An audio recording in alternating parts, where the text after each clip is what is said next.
We met each other as cooks. And over the course of time, we ended up getting married, having a family, and then opening this restaurant.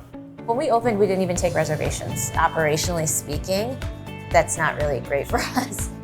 But having a reservation platform and allowing us to organize our evening and to know what we're expecting is key.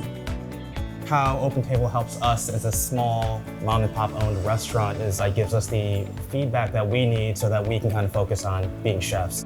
I love the fact that I can just update it really quickly no matter where I am from my phone, and that all of our management team will see that. So for us, it makes communication very streamlined. We just started a chit system that you can just hook up to your tablet. The host is able to just press the button and I get a ticket printed right up to the kitchen. We're trying to create a culture of individuals who want to work together and want to help each other. Utilizing OpenTable allows us to have that communication, that streamlining, to help train them, help get everyone on the same page, and keep us all, swimming in the same direction.